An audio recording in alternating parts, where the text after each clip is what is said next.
You have spent decades buying feed, buying supplements, buying medicine, buying equipment, pouring money into animals that cost more than they produce, and somewhere along the way, a quiet voice in the back of your head started asking whether there was a better way.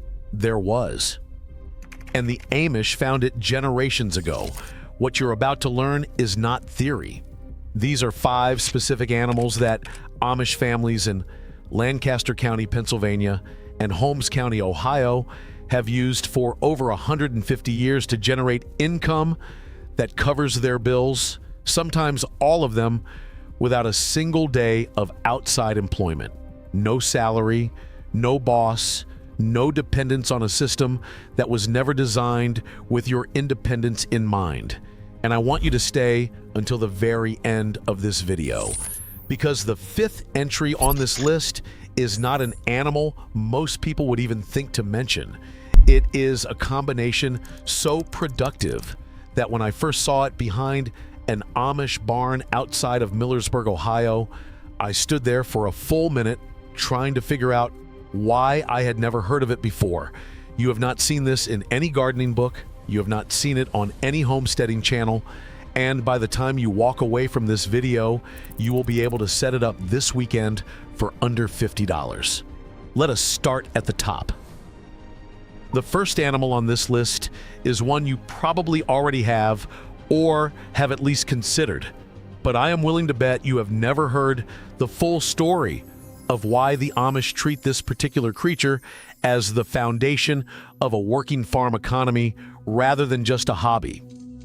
Honeybees have been part of Amish farm life since the earliest settlements in Pennsylvania in the 1700s, but what the Amish understand about bees that most modern hobbyists miss is this.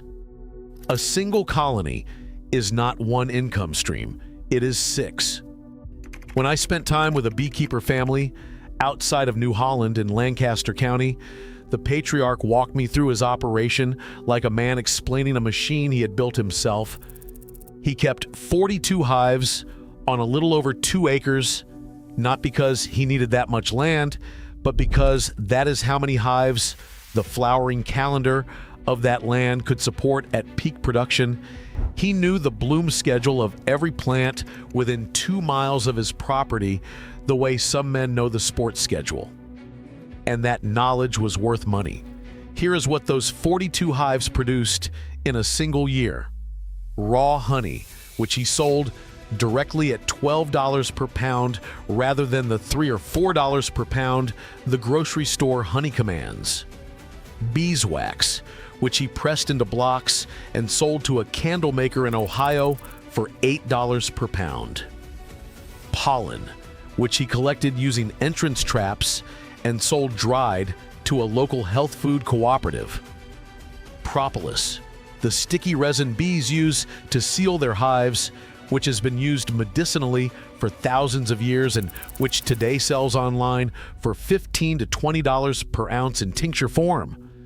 Nucleus colonies, known as nukes, which he sold each spring to new beekeepers at $150 to $200 each, because demand for locally raised queen bees always exceeds supply. And finally, pollination contracts with neighboring farmers and orchardists who paid him to park hives on their land during bloom. 6 income streams from one animal that requires no grain, no shelter beyond the hive box itself, and no daily attention. A Penn State Extension report from 2019 noted that Pennsylvania beekeepers who managed between 20 and 50 hives and sold direct to consumers averaged over $12,000 in annual income from bees alone. This family was above that number, and he was doing it on land that a conventional farmer would have considered too small to matter. The thing that stopped me was not the income, it was the time. I asked him how many hours a week he spent with the BES. He thought about it. He said maybe 4 hours a week in summer, maybe an hour in winter. The rest of the time, the bees paid the bills themselves. Now here is the part most people miss. The Amish do not start with 42 hives. They start with 2. A single nucleus colony, a few basic tools, and the patience to let the bees do what bees have been doing since long before any of us were born. Within 3 years, 2 hives become 10. Within 5 years, 10 become 20. The capital cost to start is under $300. The payoff compounds every single year. I have never seen a financial investment with those odds in any other corner of the homestead. The second animal on this list is the one that changed everything for a young Amish couple I met outside of Charm, Ohio in 2018. They had no dairy operation. They had 7 acres of rough pasture that their neighbors had told them was too small to be worth farming, and they were paying all their bills with goats. Dairy goats are not new, but the way the Amish use them is something the conventional farming industry actively discourages you from knowing, because understanding it would make you far less dependent on the industrial dairy system that your grocery store bill currently subsidizes. Here's the key thing. A dairy cow requires 60 to 80 acres of forage land and a significant capital investment just to get started. A dairy goat requires as little as half an acre per animal. A single Nigerian dwarf doe, which is the breed this Ohio family preferred, produces between 1 and 2 quarts of milk per day at a butterfat percentage of 6 to 10%. By comparison, commercial dairy cow milk runs at 3.5% butterfat on its best day. This matters because fat content is what determines the yield of cheese, butter, and soap per gallon of milk. More fat means more product per gallon, and more product per gallon means more money per animal. This family was making 3 things from their goat milk: raw drinking milk, which they sold through a herd share program that is legal in Ohio and several other states, and which allowed them to charge $10 to $15 per gallon compared to the $4 a gallon you pay at the store. Goat milk soap, which the wife formulated herself using a recipe passed down through her husband's family, and which she sold at a local produce auction and through word of mouth for $7 to $10 a bar. And fresh chèvre, a soft spreadable goat cheese that local restaurants were paying her $60 per wheel for because no commercial supplier could match the freshness. 15 does, half an acre of rotational pasture, a small dairy room built into the existing barn, no debt, no employees, no mortgage on a 60-acre dairy operation. Cornell University research on small ruminant dairy has shown that a well-managed herd of 10 to 15 does on intensive rotational grazing can net between $8,000 and $14,000 per year for a family farm operation. That couple in Charm was in that range. They were not rich by suburban standards, but they owned their land outright. They owed nothing to a bank, and they ate better than most people I know. Here's the tension I want you to sit with for a moment. Every gallon of $2 milk you buy at the grocery store represents a system that was specifically designed to make your independence impossible. The commercial dairy model requires scale, debt, and infrastructure that only a corporation can afford. The Amish dairy goat model requires land you could fit in a suburban backyard, with animals you could buy for $200 each, and knowledge that has been sitting in farming manuals since the 1800s. One system keeps you dependent. The other one sets you free. The question is, which one you are willing to learn? The third animal on this list is one that the Amish have been raising quietly and profitably for generations, while the rest of the agricultural world has largely ignored it. And the numbers behind this animal are the most surprising thing I found in all my research. Sheep, not glamorous, not the subject of 1,000 homesteading YouTube channels. But in the rolling hills of Holmes County, Ohio, where I spent 3 days in the fall of 2017 visiting farms with a retired Ohio State University extension agent named Daryl Clark, sheep were the quiet backbone of dozens of Amish family incomes on land that most conventional livestock producers would have walked away from. Daryl told me something that stuck with me. He said that pound for pound of pasture, a well-managed sheep operation can outperform a beef cattle operation on marginal land by a significant margin. Sheep eat what cattle will not. They work steeper grades. They thrive on forage that would fail to maintain a cow through winter. And in a market where demand for lamb meat from ethnic communities in American cities has been growing steadily for 30 years, the Amish in Southeast Ohio were quietly positioned ahead of a trend that most conventional farmers had not noticed yet. But meat is not even the primary income driver for the most profitable Amish sheep operations I learned about. Breeding stock is. When you develop a reputation for healthy, productive, easy-keeping animals in a community of sheep producers, you stop selling lambs to the slaughter auction. You start selling them to other farmers who want to build their own herds. The price difference is not small. A market lamb at the auction brings $70 to $120, depending on weight and season. A registered ewe from proven bloodlines brings $250 to $400. The labor to raise them is identical. The difference is entirely in the genetics and the reputation. One Amish farmer, Clark, introduced me to ran 60 ewes on 40 acres. He retained the best females every year, sold all males and culled females at breeding stock prices to other Amish families who were expanding their own flocks, and sent only the animals that did not meet his quality standard to the auction. His income from that 60 ewe operation, including wool, meat, and breeding stock, was roughly $22,000 in a good year on 40 acres, with no tractor, no hired labor, and no debt. I want you to notice a pattern across the first three animals on this list. None of them require significant acreage. None of them require expensive equipment. All of them generate multiple income streams from the same animal. And all of them were being used by Amish families for financial independence at a time when the industrial food system was still congratulating itself on having made traditional animal husbandry obsolete. They did not make it obsolete, they just made it inconvenient. And inconvenient is not the same as impossible. The fourth animal on this list is the most counterintuitive one I want to share with you, because when I tell you that draft horses are on this list, your first instinct might be to say that a horse is an expense, not an income. Feed bills, veterinary costs, hoof care, time, all of that is real. And for most horse owners in America, a horse is exactly what you think it is. A beautiful, expensive hobby that costs money every single month for 30 years. But the Amish relationship with the draft horse is one of the most elegant economic systems I have ever encountered on a small farm. And it starts with a concept that no machine manufacturer will ever advertise to you.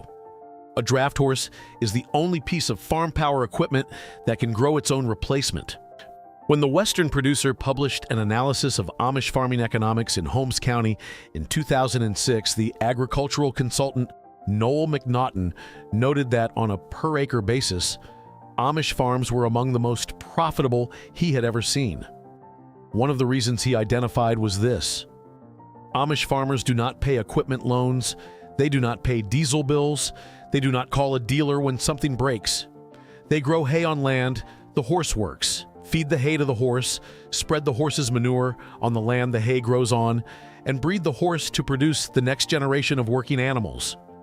The entire energy cycle of the farm stays within the farm's own biology. Nothing leaks out to a fuel company, an equipment manufacturer, or a lender.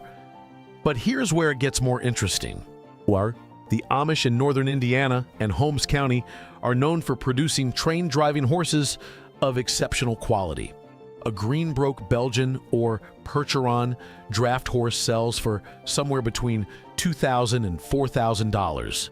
A well-trained team that has been worked for 2 seasons on a real farm and responds reliably to voice commands and light rain pressure sells for $10,000 to $15,000. Sometimes more. The Amish do not need to advertise this. Word spreads through agricultural communities the way it always has, through trust, through observation, and through results. A typical Amish farm keeps 5 working draft horses. Every few years, a pair of young horses that have been trained by working the farm alongside the older team is sold to another farmer or to an English farmer looking to reduce his fuel bill. That sale does not just cover the cost of keeping horses for a year. Done properly, It pays for an entire season of feed for the working herd and still leaves a profit. The horse that a conventional farmer sees as an expense is, in the hands of an Amish family with 200 years of accumulated breeding and training knowledge, a renewable source of both farm power and farm income. I know what some of you are thinking. You are thinking you do not have space for draft horses. You are thinking you do not have the knowledge. And you are right. Horses are the most demanding animal on this list. But I am not telling you to buy a Belgian tomorrow. I am telling you that the economic logic behind draft animal farming, the idea that your farm power should reproduce itself, feed itself from your own land, and produce offspring you can sell, is a logic you can apply to animals that do fit your situation. Goats reproduce, rabbits reproduce, sheep reproduce. The principle is the same, only the scale changes. Now we get to the fifth animal, and I kept this one for the end because the moment I saw it, I knew it was the piece of knowledge that no one in the mainstream homesteading world was talking about. I have not seen this combination in any book written for American homesteaders. I found it behind a rabbit barn on a farm in Millersburg, Ohio, and when I asked the farmer about it, he looked at me the way someone looks at a person who has just discovered something that was obvious all along. The fifth income animal the Amish rely on is the rabbit, but not the way you think. Everyone who has spent any time in homesteading circles has heard that rabbits are profitable, and everyone who has tried to make money raising rabbits has run into the same wall. The margins on meat rabbits are thin. Feed costs eat into revenue. The market for rabbit meat in most parts of America is inconsistent, and the income you generate from a small rabbitry is real but modest, not the kind of number that changes your financial situation. What the Amish family in Millersburg showed me is that the rabbit itself is not the primary product. What lives under the rabbit hutch is. The Amish have been running red wiggler worms, which are Eisenia fetida, for those of you who want the formal name, in beds directly beneath their rabbit cages for generations. Not because it is a clever side project, because they recognize something that no commercial fertilizer company has any interest in telling you. Rabbit manure is the single best food source for composting worms in existence. It is what soil scientists call a cold manure, meaning it does not require aging or composting before it is applied to the worm bed. It falls directly from the rabbit cage into the worm bed below. The worms eat it immediately, and what the worms produce from that manure is a finished vermicompost, worm castings, that sells for more per pound than almost any other product on the farm. I want you to understand what I mean by that. Premium worm castings, the kind gardeners and market growers pay for because they cannot produce them in sufficient quantity themselves, sell for between $2 and $4 per pound in most American markets. A small rabbitry of 20 does, which takes up roughly the space of a one-car garage, produces enough manure annually to feed a worm bed that will generate somewhere between 600 and 1,200 pounds of finished castings per year. At $3 per pound, that is between $1,800 and $3,600 from the worm bed alone, in addition to whatever income the rabbits themselves generate from meat, breeding stock, and pelts. But here's the part that made me stop in my tracks. You can also harvest the worms themselves. Red wrigglers sell to bait shops for $25 to $31 per pound. They sell to backyard chicken keepers who feed them as a high-protein supplement for similar prices. They sell to other homesteaders who want to start their own worm operations. And the worms reproduce just like the rabbits above them. You start with a pound of worms. Within 90 days, under ideal conditions, that pound has doubled. Within a year, a properly managed worm bed under a 20-doe rabbitry produces more worm biomass than you can sell locally without even trying. The setup is almost free. Rabbit cages elevated 3 feet above the ground. A simple bed frame of untreated lumber or concrete blocks below each cage. Cardboard and damp straw as initial bedding. 1 pound of red wigglers per square foot of bed surface. After that, the rabbit does the rest of the work. You just harvest the castings every few months and collect the worms as needed. No additional feed, no additional water. No additional labor beyond what you are already doing to care for the rabbits. One Amish farm family I spoke with near Millersburg had been running this integrated system for 11 years. They had 12 rabbit does, a worm bed covering 40 square feet under their hutch. They sold castings to 3 local market gardeners who came to the farm every spring to buy the whole year's production in advance. They sold breeding rabbits at shows, they raised meat rabbits for a small local restaurant, and they sold worm starter kits, a pound of red wigglers in a small box of casting-rich bedding, to other homesteaders who learned about the system through word of mouth. That 40-square-foot worm bed was generating more income per square foot than any other part of their farm. Not the garden, not the orchard, the worms under the rabbit cage. I have never seen that mentioned in a single mainstream homesteading book. I have never seen a gardening magazine cover it. I have never seen a land-grant university publish a guide for small farmers on this particular combination, even though the Ohio State University research on vermicomposting and the documented performance of rabbit manure as a worm substrate has been sitting in academic journals since the 1990s. The knowledge exists. It has just never been assembled in a form that a person on a small homestead could act on this weekend. Now it has been. Here's what I want you to take away from everything you just heard. The animals on this list are not secrets because they are hard to find. They are secrets because the industrial food system has no financial interest in telling you about them. Every dollar you spend feeding your independence is a dollar you are not spending on their products. Every gallon of goat milk you produce is a gallon you are not buying at the store. Every pound of worm castings you harvest is a bag of synthetic fertilizer that stays on the shelf. The Amish did not hold on to these practices because they were stubborn or old-fashioned. They held on to them because generation after generation of experience showed that these systems work. They work on small land, they work without debt, they work without electricity, without tractors, and without the kind of capital that the modern agricultural system requires before it will even let you begin.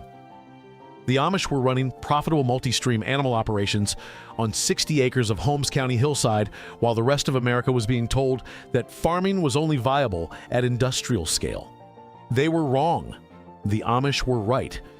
And if you are watching this channel, I suspect you already knew that somewhere deep down, you already knew that real knowledge had been quietly pushed aside to protect someone else's market. You are the kind of person who would rather learn something true and difficult than believe something comfortable and false. I want to ask you something before you leave. Of the 5 animals you just heard about, which one surprised you the most? Drop it in the comments. Not a generic response. Tell me specifically which piece of information hit you differently from what you expected. Those comments help me understand what to cover next, and they help other viewers find the most valuable moments in this video. If you are not subscribed yet, I want to be direct with you about what that means. The next video in this series covers something the Amish have been doing with their soil that no university extension program in America currently teaches in its standard curriculum. I found documentation on it in a USDA report from 1924 and confirmed it on 3 separate Amish farms in 2 different states. If you leave this page without subscribing, that video will come and go, and you will never know what you missed. And the gap between what you know and what the Amish know will stay exactly where it is right now. The choice is yours, but you already know which one moves you forward